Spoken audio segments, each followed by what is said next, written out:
Hi, my name is Sexton, and I've just written a book called Be the One. And I wanted to take a minute and just read some from the book. King Saul was the first king of Israel, which was a huge deal. Why? Because God had been the king of Israel. He was the one to lead and govern them.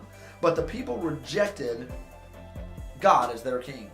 They wanted to be like other cultures in the land and have a person as a king. God honored their request and provided a man for them. So guess who they picked? That's right, Saul. Everyone had high hopes for Saul. This guy was the total package. He was more impressive than Zac Efron's basketball skills. He was someone all of Israel could rally behind. Saul started out at the top of his game. He won a few battles, but along the way he started compromising and then ultimately stopped caring about God's plan. His personal well-being became his focus, making it about him and not God. Does this sound familiar?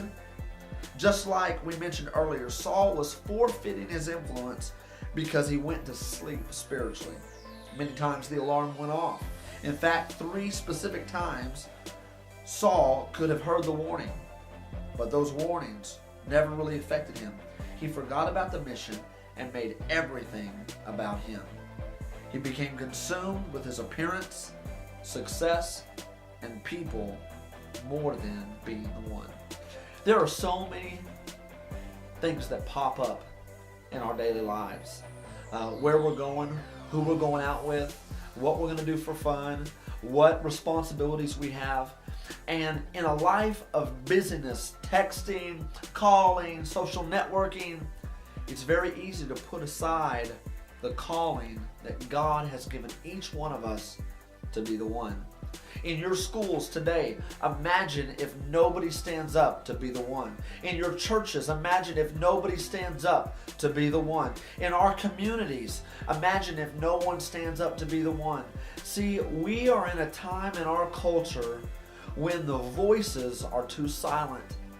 I guess my question for you to think about today is this: how have you effectively proclaimed the message of Christ, your personal commitments, where God is on your priority list? See, being the one is not just a cool concept.